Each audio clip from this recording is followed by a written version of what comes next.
Hello friends, in this video of Tech Kit series, we will talk about robots.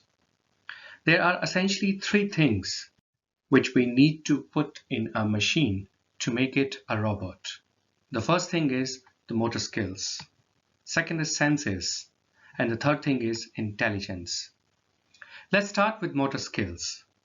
Motor skills include walking, running, lifting things, sitting and getting up, climbing stairs, etc. Now, this is the area where we are unfortunately still lagging behind. We still need to make a lot of progress. Even to make a robot learn the simplest of the things like walking, we haven't been able to make them walk like human beings. And to give them other human-like motor skills like climbing stairs, etc. is very difficult. The thing which we need to give them is senses. Let's first talk about human beings, the human senses. Human beings have got 5 senses: seeing, hearing, smelling, taste, and touch. Now we need to give all of these senses to robots as well. There are these 5 sense organs in human beings give input to the brain. The brain processes this information and gives the instructions to the motor organs. In exactly the same way, we have sensors, controllers, and actuators in our machines. Sensors act like sense organs. They sense and produce information, gives it to the controller, which processes and controls the actuators. Actuators are like motor organs of human beings. And luckily, in this area, in the areas of sensors, we have really made a very good progress. Even if we talk about our normal smartphones, we know that there are so many sensors available in the smartphones. Like we have GPS tracking, which can precisely tell where exactly on the map that where the device is. We have gyroscope. So if we move from vertical to horizontal orientation, the screen will also adapt accordingly. In exactly the same way, brightness can also adapt on the basis of whether we are using the phone under the sun or in a dark room. Then most of the smartphones today have voice detection and face detection facility.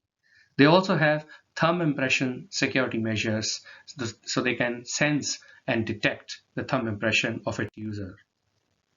Apart from the smartphone, we have sensors everywhere.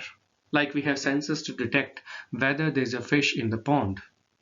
There are sensors to detect the crack in a wall. Then doctors use so many devices which are made up of so many sensors which they use to test our eyes, our ears, to measure our temperature, blood pressure. There is sonography machine and so on. We have fire detection mechanism. We have sensors which can detect fire or smoke in our buildings. So let's talk about the first and the most important sense, the vision. For vision, human beings have got eyes, and to robots we can attach cameras to record and to see.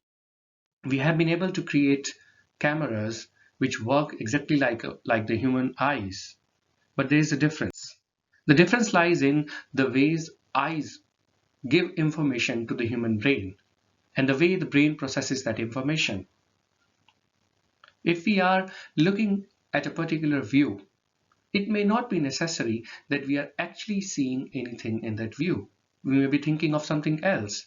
So unless we pay attention on something, we are not actually seeing it. That means the brain is not actually processing that information.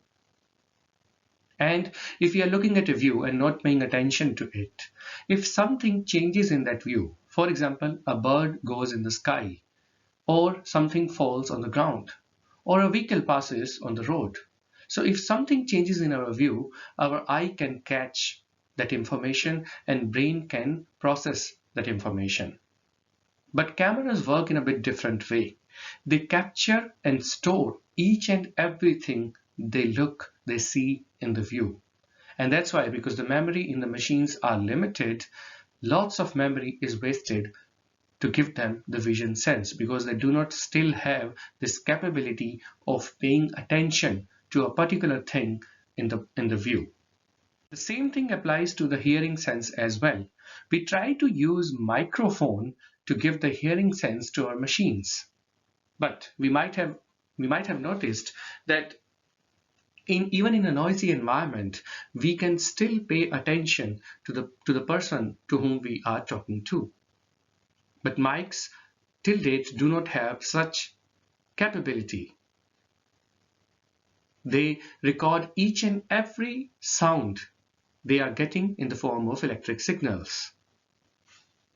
So it was about motor skills and senses.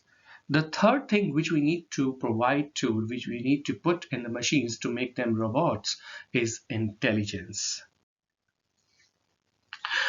To make them able to use the motor skills and the senses in a smart way, we need to give them intelligence similar to human intelligence.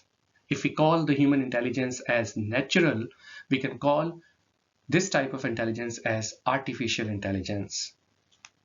Now, how do we learn? How do we learn as human beings? We learn from our mistakes. When a baby is born, even the smallest of skills like walking, speaking, everything is learned by first making mistakes. When a baby starts to walk, he or she definitely falls. And then, learning from the mistakes, we start walking, we start running. Similarly, any other skills, if we learn the language, we learn other subjects like maths, we first make mistakes. And the only thing which we have got as human beings, if we compare ourselves with other species in the ladder of evolution, we have got this smartness to learn from our mistakes. In a traditional computer system, we give input to the computer system, which the computer system processes and gives some meaningful information as an output.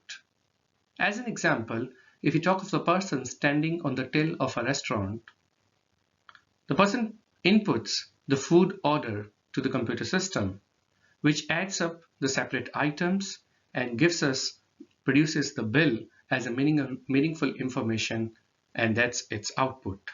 Now, this is a traditional computer system.